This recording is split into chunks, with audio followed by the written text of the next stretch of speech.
Hey there, everyone. This is Samuel Johnson, and welcome back to the Lyoko Retrospectives. And today we're going to be discussing episode 59 of Code Lyoko: The Secret. And we've got another plot episode this time, and it's a good one at that.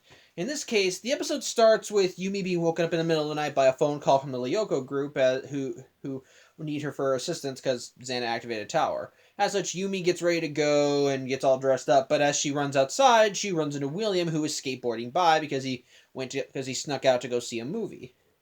Yumi, of course, just wants to get this over with because she has to get to the factory. But William says he won't leave her alone unless she gives him a goodnight kiss. As is to try and shoo him off. She says, "Okay, close your eyes and I will give you what you want." So, being an idiot, he does that, and she just runs away. She manages to get to the factory, but by the time she gets there, they've deactivated the tower. So essentially, she just wasted her time. However, William still remembers the meeting, and he wants an explanation about where she went. As such, the next day, he tries grilling Yumi for information, but she won't give, and he ends up getting upset. At which point, Yumi pretty much tells him to screw off because because he's still trying to put the moves on her, but she's just not interested. Right? She's just not interested. Something she made clear in season 2. As such, he ends up snapping at her in the middle of a roll call for the school, and as a result, he ends up getting detention in the library. However, he still wants to know exactly what's going on. As a result, later on in the day, Jeremy gets another alert that Xana activated a tower, and while he can't immediately go to it since he and Alita have a class, which I guess makes sense, they'd have to keep up appearances, Ulrich and Odd claim that they'll go ahead and they'll meet them there. Actually, they have a presentation in the class, sorry.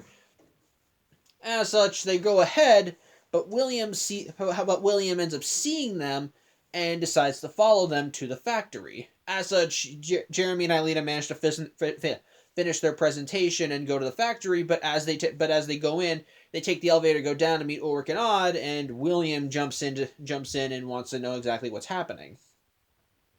As such, they unfortunately have no choice but to show him the supercomputer, which they don't really think is a big deal because at this point all they have to do is launch a return to the past and William will forget all this. So they think it's no skin off their backs.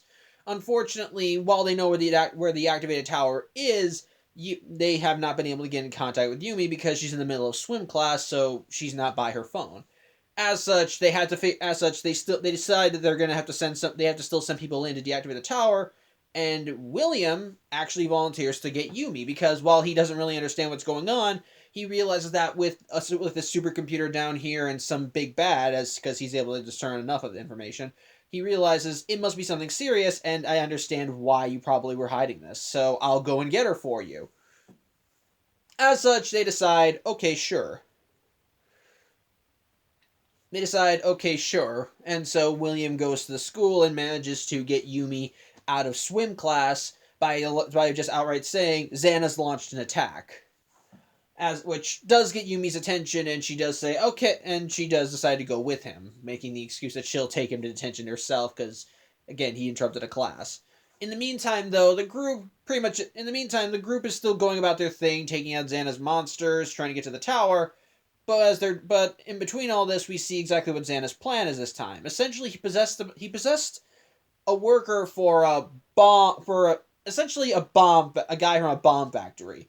Essentially, Xana's plan to this time to try and get them to try and stop the Lyoko group from getting in his way is to just bomb the factory, which kind of reminds me of the episode when he tried to demolish the factory using those bulldozers, but whatever.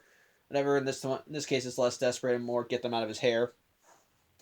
As such, Xana plants several charges across the factory and places a detonator in the rafters so that the whole place will just go up.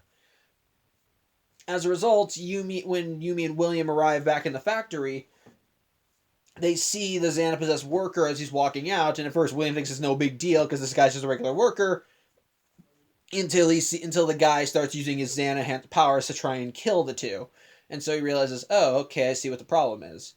While at the end of the day, the group is able to deactivate the tower, and the guy goes unconscious. Unfortunately, they still have a problem. While Jeremy could launch a return to the past and everything would be undone, before he gets the chance, Unfortunately, Aelita is left alone on Lyoko, as while she was in the tower deactivating it, Odd and Ulrich got devirtualized by the monsters guarding it. So while she was still able to, so while the guy is no longer possessed, the instant Aelita came out of the tower, the Schifozoa ambushed her and got her and was able to get essentially it managed to get Bazana inside her mind again. So now, just like with the forest sector and the desert sector, she's running to the away tower to destroy the ice sector. And on top of that, and since they don't want to do a return to the past and risk doing something to Aelita by potentially keep trapping Xana in her head forever, they decide they have to. They realize that means they're still stuck with a current predicament. In other words, they are now aware that there are bombs around the factory because William actually recognizes the guy's uniform. As such, Ulrich and Odd go upstairs to join William as they try and find the detonator for the bombs, while Yumi goes into Lyoko to try and stop Aelita from getting to the away tower. And while both groups do end up having some turbulence, ultimately both are successful as with it, Odd manages to wake up the guy from the bomb factory and he gets enough information out of him so that they can pinpoint where the detonator is, and William manages to use a trick he learned from his uncle, who worked in demolitions and construction, to find a way to disarm the bomb so that none of the detonators go off. Meanwhile, Yumi managed to, after facing off a mega tank, managed to get to Aelita just before she got to the away tower, and managed to and as a result, they got into a standoff that resulted in both of them getting devirtualized before Aelita could destroy the sector. The world Xana's plan is stopped and the factory is in one piece. As such, it kind of comes down to one last thing. What while the group still would like to do a return, at this point, William, it's more of a question of William's placement, as essentially the group is wondering if he's worthy enough to be on the group, as he actually pulled his own weight and actually helped them out when the going got tough, and he very much was interested in helping. He wasn't a hindrance. He was actually really good at it. So the group is wondering whether they should keep him on or not. As such, they ultimately decide to put it to a vote. If the vote is unanimous, sorry, I almost forgot the word there. If the vote is unanimous, then William will be made a part of their group. But if there's even one voice of dissent, then they're not going to let him in. As such, they do wind up putting it to a vote, and all but one of them says yes. And so, since there was that one no, that means William's not part of the group. He's salty about it and leaves, but again, return to the past, he forgets all about it. As such, the group at first thinks that it's Ulrich that gave the no, but Ulrich admits it wasn't. While he doesn't like William and he gets on his nerves, he helped them out and actually was able to carry his own. He saved their lives, even though he was not really a part of their group. So he actually thought, yeah, he could probably be an invaluable member. Which I think is actually surprising character development on Ulrich's part, because season 1 and 2 Ulrich would have carried the grudge and would have told him to just piss off. But again, that actually surprises the group, and by process of elimination, they figure out that the one no came from Yumi. And that's because, for whatever reason, she doesn't trust William. So that's ultimately where the episode ends, because after the return of the past, they return them back to the previous night, and so we see Yumi watching as William skates by her house, this time not being stopped by her. So, yeah. Yeah, overall, I actually really like this episode, because again, like I said, it helps continue along the overarching story of the season and helps kind of further lead into William's development, so to speak. Ever since William showed up, he's just kind of been here and there, but the thing is, William has been focused on more throughout the series than other characters at Caddock. The only other character that's kind of gotten as much of an appearance as him have been characters like Jim or Sissy and so forth. Whereas other characters have gotten like token mentions here and there and usually just popped up every once in a while, like Millie and Tamia. As while they are occasionally important, they're not really considered the main focus, so to speak. And so in this episode's case, we actually see kind of more William's development come through, because before this episode, we've seen how he is as a person. We've seen that he's kind of got a rough side. He can be a bit standoffish. He likes to get into a fight, but when the going gets tough, he's can be a very reliable voice and can actually be a good person. With notable examples being like in the Marabunta episode where he pretty much hit Orc with a heavy dose of reality, and which helped get him out of his funk and helped the group when they needed him. The episode where Xana devirtualized the crabs, where he actually helped the group fight off the crabs, or in the zombie episode, where he was actually acting as a leader to try and call the surviving students into one group so that they could better stay alive. We have seen throughout the series that William, when the going gets tough, he actually can be a reliable member of the. He can actually be a reliable person, and he can be serious minded. And in this episode, it kind of comes to the surface. Ultimately, what drives him to want to figure out what the group is doing is because of some pettiness. Hold on a second. Sorry about that.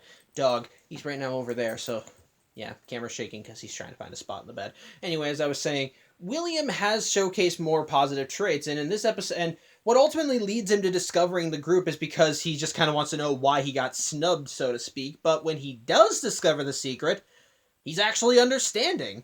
He actually does want to help the group. It's not like when we saw Sissy learn about Lyoko back in the Xana Awakens two-parter, wherein she acted like she was interested, but then bailed on the group when she needed it. No, again, to be fair, anyone would probably react the way she did in that episode. In this case, he understands that this is kind of a big thing, and what they're doing is actively stopping the threat. So he does, and as a result, he doesn't hinder them. He actually plays along. He works with them, cooperates, and even offers helpful aid and manages to stop the threat, i.e., by disarming the bombs. It's actually It's actually really nice, and it does showcase that William could be an invaluable member. But for whatever reason, Yumi doesn't trust him, which I fully admit is kind of strange. I think I don't really I don't know what's going. I don't know what the reason why this is, because it possibly could be because of his attitude. Because as we've seen, William is probably just as competitive as Ulrich, albeit a bit more reliable. As a result, it could possibly be that her distrust of him could be because of how he actually does handle situations like this. Because again, when he did run into Yumi, he did kind of assume that they would already be a couple, and was arrogant, and he ultimately discovered the group because he was just being nosy. I feel because so there are some negative traits there. Even when he's decided he's not going to be part of the group, he actually he acts pouty and angry. He's like, yeah, whatever. Some people just aren't used to this sort of thing. Like, there is an edge there. But with that being said, we have seen him. Sorry, adjusting. We have seen him at his best, and his best always comes out in times of crisis. And whenever Xana attacks, it's a time of crisis. So you do see the potential there, but at the same time, it does kind of make you question why. It does kind of make you wonder what Yumi's basis is. Again, there probably is a basis. I just outlined that basis right now. But again, it could possibly be because of that standoffish nature that she doesn't trust him. Like, again, he does have his better qualities, but at the same time, if this is going to be anything like with Ulrich, those qualities could ultimately hinder their mission, which it has hindered their mission before. Ulrich has had moments in the show where his attitude has gotten the best of him, and as a result, he's not been very helpful. Again, going back to the Marabunta episode, even when the group was calling him saying, "We need your help, our lead is in danger," he just blew them off, and it wasn't until William pretty much told him to knock it off that he got off his ass and did something. Which, again, going back to that briefly, I like that Ulrich was actually one of the people that voted yes to having him. Yeah, he acknowledges that he still doesn't like the guy, but based on what happened in this episode, he'd be an invaluable member, and he has experience, and he has a good heart, and he does seem to have a good heart, so I like that. I do legitimately like that. But again, I suppose that there could be a basis there. There could be a basis for not trusting him. But again, the idea of him possibly becoming a member of the group, that doesn't go away. I'm not. It's like as the series goes on, William doesn't just disappear and fade away into the background. He does stick around, and the thought and that question of him possibly joining the group, it's still there, and it doesn't go away anytime soon. So yeah. Otherwise, though, the rest of the episode was actually really good. Had some really nice action, really tense moments. Because I liked how it seemed almost deceptively easy when they deactivated the tower. Yet even after that, there was still further problems with Aelita getting possessed again, and the bomb set around the factory. It helped add another layer of tension because every moment that Aelita gets closer to the away tower is another moment of of that particular sector going bye bye. And in the real world, we saw that Xana put a timer on the bombs, so you know that every second they can't find the bomb is a second that's ticking away. So when they do manage to find the detonator and Williams defusing it, there's still a sense of tension because while he says he was shown how to do this once, that's all it was once. He's never done it. He's never done it since. So yeah, this is going to be a kind of a crapshoot, and it really does get it down to the wire. At the end of the episode, when it's Yumi and Aelita having their standoff, Aelita managed to get Yumi in one shot after Yumi managed to throw one of her fans. And at first, it looked like it missed. But as Aelita runs to the tower, you see the fans circle around the tower, and just as Aelita's about to run in, the fan managed to come and hits her, causing her to devirtualize. It really brought it down to the wire and really kind of kept you on the edge of your seat and really invested in what was happening. So I really do like that. So as a result, I think this is a really good episode. It's got great character stuff. It further continues some overarching story stuff. It has really nice character moments. The tension is very real, and the story is very interesting. Overall, The Secret is a really good episode. So yeah, that's about it then. Thank you for watching. I'm Samuel Johnson. I'm sorry if this vlog was a little confusing. I noticed I rambled throughout it, but whatever. I hope you enjoyed it regardless, and if you didn't enjoy it, that's fine too. So, yeah. That's about it. I hope to see you next week. Take care.